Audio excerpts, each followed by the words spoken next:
Big ബോസിൻ്റെ ലൈവിൽ ഇപ്പോൾ നോമിനേഷൻ പ്രക്രിയ അവസാനിച്ചിരിക്കുകയാണ്. ഇത്തവണ നോമിനേറ്റഡ് ആയത് 7 പേരാണ്. സാധാരണ നോമിനേഷൻ പ്രക്രിയ വഴി 4 പേര്, 2 വോട്ടുകളോടുകൂടി ബിന്നി, 3 വോട്ടുകളോടുകൂടി രേണുസുതി, 4 വോട്ടുകളുമായി നൂറ, 5 വോട്ടുകളുമായി ഒനിയിൽ സാബു. ഇങ്ങനെ സാധാരണ എവിക്ഷൻ പ്രോസസ്സ് വഴി 4 പേരാണ് നോമിനേറ്റഡ് ആയത്.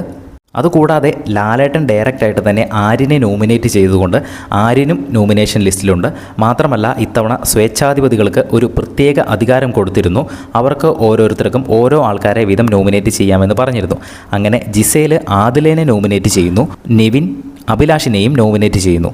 അങ്ങനെ മൊത്തം 7 പേരാണ് ഈ ആഴ്ചയിലെ നോമിനേഷൻ ലിസ്റ്റിലുള്ളത്. ബിന്നി, രേണു, നൂറ, ഒനിൽ, ആദില, അഭിലാഷ. ഈ ഒരു നോമിനേഷൻ ലിസ്റ്റിൽ നിന്നും നിങ്ങൾ വോട്ട് ചെയ്യാൻ പോകുന്ന ആർക്കാണ് എന്ന് താഴെ ഒന്ന് കമൻറ്റ് ചെയ്യുക. അതുപോലെ തന്നെ ഇത്തവണ ഒരു ഡബിൾ എവിക്ഷൻ ഉണ്ടാവുകയാണെങ്കിൽ ഇതിൽ നിന്ന് ആരൊക്കെ പുറത്തു പോകണമെന്നാണ് നിങ്ങൾ ആഗ്രഹിക്കുന്നതെന്ന് താഴെ ഒന്ന് കമൻറ്റ് ചെയ്യുക.